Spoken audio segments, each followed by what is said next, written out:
Senior सहाफ़ी और तजियाकार नुसरत जावेद के मुताबिक इनकलाबी होने का दावेदार नहीं, नौकर पेशा आदमी हूँ और तमाम रिस्क के हुसूल के लिए ज़रूरी मुशक्क़त की नज़र कर देने के बावजूद वतन अजीज़ में जमहूरी निज़ाम के क़याम व इस्तेहकाम आज़ादी इजहार की अमली सूरतों को तवाना बनाने में अपनी बसात के मुताबिक हिस्सा डालता रहा। ये लिखने के बाद अर्ज ये भी करूँगा कि हमारे यहाँ इन दिनों जो हुकूमती बंदोबस्त है वो मेरी ख्वाहिशात और तवक्कुआत पर हरगिज़ पूरा नहीं उतरता। इसे तब्दील करने की जरूरत है, नापसंदीदा निजाम को बदलने के लिए, मगर इस निजाम के बंजरपन से उकताए अफराद की बेतहाशा तादाद को कम अज कम नुकात पर मुत्तहद होने के बाद तवील जद्दोजहद की जरूरत है। मोबाइल फोन पर नस सोशल मीडिया एप्स पर मुखालिफिन के खिलाफ गालियों की बौछार और आपसे इत्तफाक न करने वालों को बिकाऊ वगैरह ठहराने से तब्दीली नहीं आती। पाकिस्तान से किसी न किसी तरह निकलकर अमेरिका जैसे मुल्कों में मुकीम हुए इनकलाबियों के दिए ताने वैसे भी बेतहाशा वजूहात की बुनियाद पर दोस्तों को भी दुश्मन बनाने के लिए काफी हैं। पाकिस्तान के सियासी मंजरनामे बदलने में दुनिया की सबसे बड़ी ताकत कहलाता अमेरिका यकीनन अहम किरदार अदा करता रहा है। कहानी 1950 की दिहाई से शुरू हो गई थी, नौजवान नस्ल को याद दिलाने के लिए, अलबत्ता हालिया तारीख से शुरू करते हुए जनरल मुशर्रफ के 9 साला दौरे इक़्तिदार के अंजाम में अमेरिका के दबाव पर हुए NRO का जिक्र काफी होगा। अमेरिका में मुकीम इनकलाबी मगर इस रहनुमा के पुजारी हैं जो मिस्र है कि इनकी हुकूमत को अमेरिका की बाइडेन इंतजामिया ने रूस के सदर पुतिन के साथ मुलाकात से खफा होकर पाकिस्तान में मौजूद अपने मीर जाफरों की मदद से बरतरफ किया था। इसी बाइस वजारत उज़्मा के मनसब से बरतरफ हो जाने के बाद वो रोजाना की बुनियाद पर शहर शहर गए, वहाँ अवामी इज्तिमात से खिताब किया। फिजा में अमेरिका में मुकीम पाकिस्तानी सफीर की जानिब से आए साइफर का हवाला देते हुए हम कोई गुलाम हैं के नारे बुलंद करते रहे। 1970 की दिहाई में मेरी नस्ल की जवानी भी अमेरिकी साम्राज्य के खिलाफ नारे लगाने और इसकी वजह से पुलिस की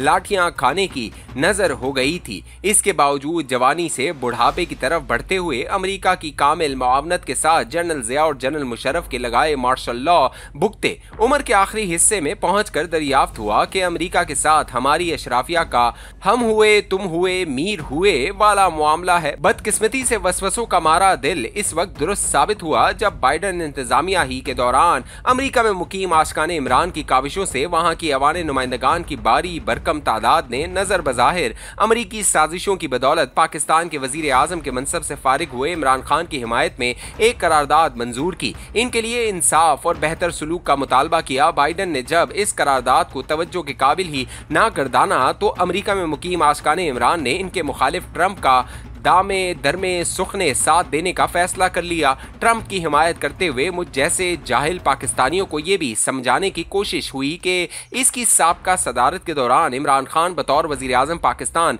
व्हाइट हाउस गए थे। वहाँ इन्हें ट्रंप ऐवान सदर के इस हिस्से में ले गया जो खानदान के लिए इस्तेमाल होता है। इस हिस्से में ट्रंप की अहलिया ने बड़े चाव से खान साहब के साथ सेल्फी खिंचवाई। बात फकत इस मुलाकात तक ही महदूद न रही। हमें यह भी बताया गया कि ट्रंप निहायत संजीदगी से ये समझता है कि अमेरिका की डीप स्टेट यहाँ जिसे मुक्तदरा कहा जाता है के खिलाफ साजिशों में मसरूफ रहती है। वो 2020 का इंतखाब भी जीत गया था। डीप स्टेट ने मगर जो बाइडेन का साथ देने का फैसला किया, आशिकाने इमरान संजीदगी से ये सोचते हैं कि डीप स्टेट के हाथों जख्मी होने की वजह से नाराज हुआ ट्रंप इमरान खान को भी अपने जैसा सियासतदान समझता है जिसे मीर जाफरों ने चलने नहीं दिया। पाकिस्तान में इमरान खान के अलावा वो किसी सियासतदान को वैसे भी जानता ही नहीं। वो इक्तदार में आया तो इमरान खान पर मजीद जुल्म नहीं होने देगा, इन्हें जेल से निकलवाने के लिए दबाव बढ़ाएगा। उम्मीद बल्कि ये भी दिलाई गई कि दबाव बढ़ाना तो दूर की बात है, ट्रंप की जानिब से अमेरिकी सदारत का ओहदा संभालने के बाद इसका एक टेलीफोन ही इमरान खान की रिहाई के लिए काफी होगा।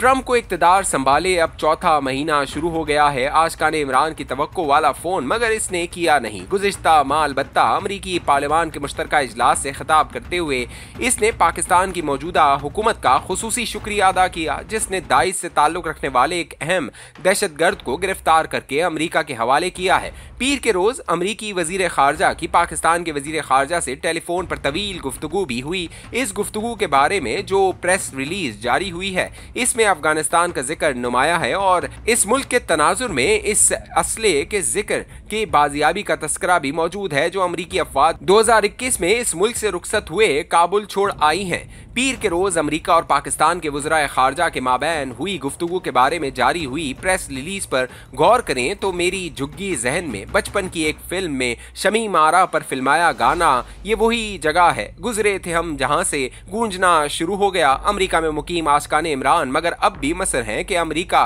के एक रुकन ऐवान नुमाइंदगान जो विल्सन ने जो बिल मुतारिफ करवाया है वो जल्द ही कानून की सूरत इख्तियार कर लेगा। वो पास हुआ तो हमारी मुक्तदरा के कलीदी अफसरान अमरीका जाने के काबिल नहीं रहेंगे, इन पर कई नौयत की पाबंदियां लग जाएंगी। मैं आशकान के दावे देखता पढ़ता और सुनता हूँ तो ख्याल आता है कि इक्तिसादी हिजान के मौजूदा आलम में जबकि चीन, जापान, सिंगापुर और ताइवान जैसी मजबूत मंडियों के स्टॉक एक्सचेंज भी ट्रंप की टैरिफ पॉलिसियों की वजह से क्रैश कर चुके हैं, तो अमरीकी अवाम अपने नुमाइंदगान से ट्रंप की टैरिफ पॉलिसियों के बारे में सवालात पूछेंगे या इमरान खान साहब की जेल से फिलफौर रिहाई और पाकिस्तान के वजीर आजम के मनसब पर बहाली से ही दुनिया कसाद बाजारी के बढ़ने हुए सैलाब से महफूज रह सकती है।